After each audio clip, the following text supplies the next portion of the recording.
Okay, in this video, we are going to take a look at how to lock down WordPress, the tools, meaning the software and stuff that we can use to further lock down our WordPress site. And basically it comes down to this. The most common way that WordPress is typically hacked, so to speak, is through what's called brute force attack admin login attempts. Big sentence there. What does that mean? That basically means that people have this software and they're going to go out and automatically find WordPress sites, and they are going to use this software to try to guess the username and password to log into that WordPress site as the admin.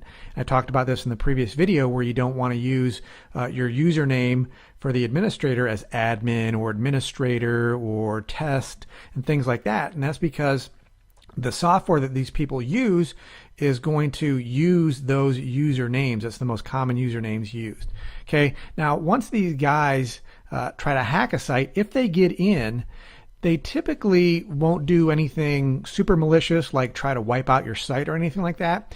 Rather, what they typically do is they'll replace links in your blog, in your WordPress site, with maybe affiliate or spam links.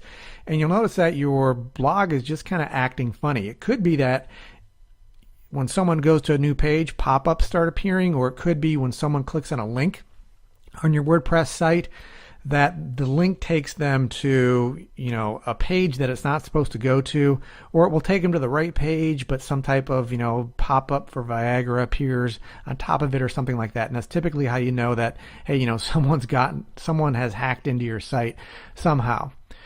And there's basically a simple free plugin called Limit Login Attempts that fixes this problem. Now, why WordPress doesn't have this built in already, who knows?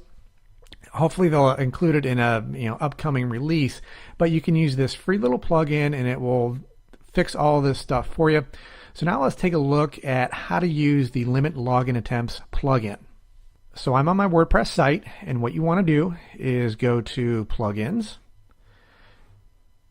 choose Add New, and then under Search Plugins, just type in Limit Login Attempts, like I have here, and it will be the first one that comes up. Now I've already installed this plugin, so this says installed. What you would want to do is just, the button would say install now. Just click install now and the plugin will automatically be installed.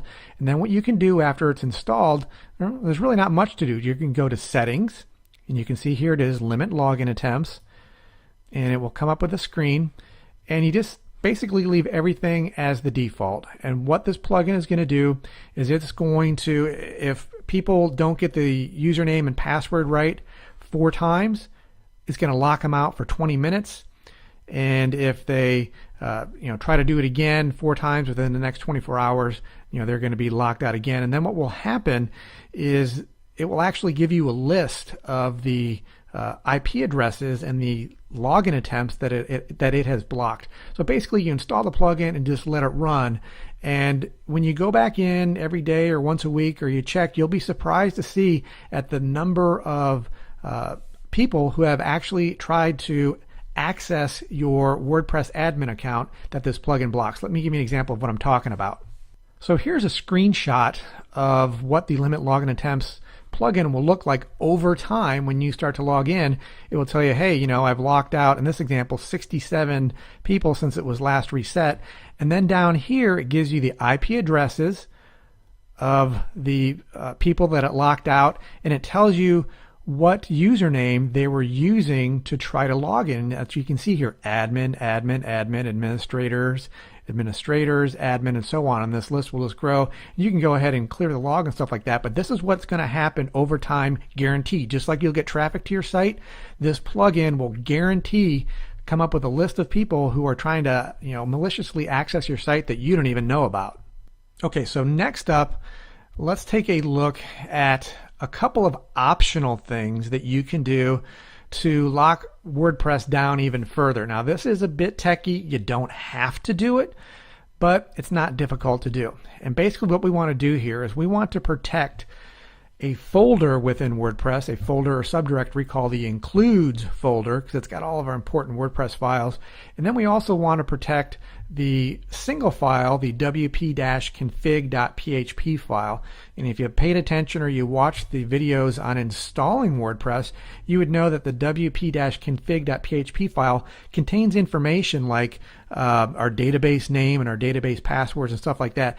And by default, all this stuff is basically protected, so to speak, but for someone who really knows what they're doing, it is possible that they could access this stuff. So what I'm going to show you here next is how to lock this down, and we're going to do this by modifying something called the .htaccess file.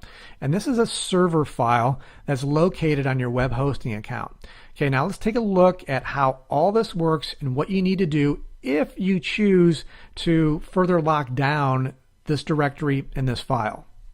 Okay, so here I am on my WordPress site, and this is what the public is going to see when they type this site address into their browser. But if I go up here and I type wp-includes and I hit enter, you can see what happens. It comes up with this list of all these files that are in that folder, and theoretically someone who is not so nice could maybe access these files or do some things to them. So I want to block access from the browser to this, and additionally, if I go to wp-config.php, now it's going to come up with nothing, but the file is still accessible, and some people might, right click and choose view source, and they won't be able to view the source, but again, this file is still accessible through the browser to people, and we want to block that. So here's how we're going to do that. What you're going to need to do is use FTP software, which I talked about in the installing WordPress videos. And you want to connect to your website and then to the directory where your blog is located, or the root if that's if you've installed WordPress on the root of your domain. And what we want to look for is this guy right here, .htaccess. And he's already out here and he exists, and I'm going to download him from my web server onto my local computer. So I'm going to download him. Boom, there he goes. Next, because files that start with a period are usually system files and it can cause screwy things when you're trying to look for them on your computer, what I want to do is I want to rename this guy. Again, the file I just downloaded on my computer, I want to get rid of the period, and I'm going to call it htaccess.txt. Okay?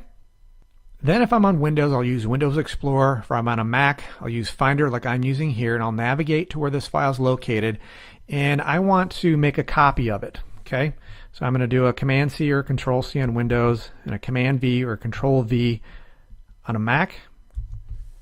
Okay, so I've got a copy of it, and I'll just rename this guy Original. And the reason I'm doing this is because if something catastrophic happens while we're doing this, I've already got a backup copy of the original file. Original. Okay, so for this file right here, I want to open him up. I'll pull it down here, and you see it's got some gobbledygook in here, and this is like programming code. And what I want to do is add some additional code to this. Now in the resources section for this course, I have the code that you need to add, and all you have to do is copy and paste it. And the code is actually right here. So I'm going to open this up, and I'll pull these guys down side by side so you can see them on the screen. I have everything commented, and I'm basically saying, look, everything below here, you need to copy and paste into your htaccess file. So I can go up here. I don't want to copy the comments, just this little section. I'm going to copy it. I'll go over here. I'm going to paste it in like that. Then I'm going to go to the second block of code. There's 2 blocks of code in this file. Copy it. Come over here. Paste this in. Okay, so this first block is going to prevent people from accessing that includes folder. And this second block is going to keep people from being able to access the wp-config.php file. Okay? Now that I've done that, all I need to do with this guy is just go ahead and save him. Okay? That's as easy as it is. Now what I can do is I can go back to my FTP software right here. I'm going to take this file, htaccess, and I'm going to upload it.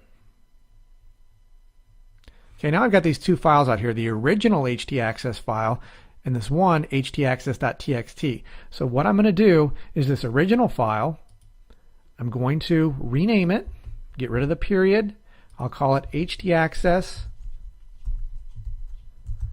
original.txt. And for this one right here, the one I just uploaded, I'm going to rename it to .htaccess.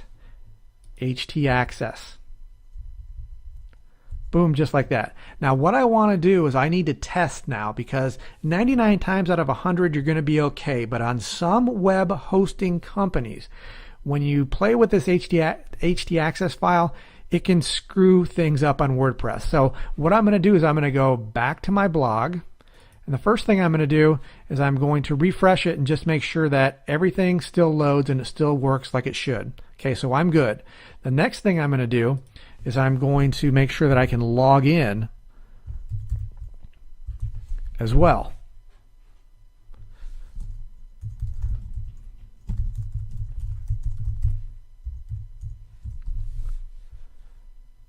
Okay, and yes, I can log in fine. So that's telling me that, hey, everything works perfectly, no worries. And now what will happen when I log out here, if I try to access that wp/config.php file, oh, look, forbidden. No one can access it. It's locked down. Or if I go to the includes folder, I should get the same thing. Yep, file not found, so it's locked down. Everything has been locked down and I'm golden. Okay, so this is optional. You don't have to do it, but it does give you an extra layer of security. Now, if you happen to be lazy or you just want kind of a turnkey, everything done for you solution to protect your WordPress site, or if you've been hacked and you need help from people who know what in the heck they're doing, there are actually a couple of very good paid options out there. And the two options are vaultpress.com and securi.net. Notice the spelling on Securi, it's a little bit odd, but I'll quickly show both of these to you. Okay, first up is vaultpress.com. They'll back up and secure your WordPress site. They'll give you a plugin to do it. And the people behind this site are actually the people behind WordPress.com as well. This is what they do. This is WordPress. They know what in the world they're doing. And if you look at the plans and pricing, you know, it's anywhere from $10 a month up to $30 a month, depending upon what you want to do. And then the next site, securi.net, they do more or less the same thing. They do all sorts of websites, not specifically just WordPress, but you can go ahead and check them out and look at their pricing too, what they give you, the cost, and all that good stuff. Okay, so that's what you need to know when it comes to the tools that you can use to further lock down your WordPress site so you never have any worries or far fewer worries than the average WordPress user.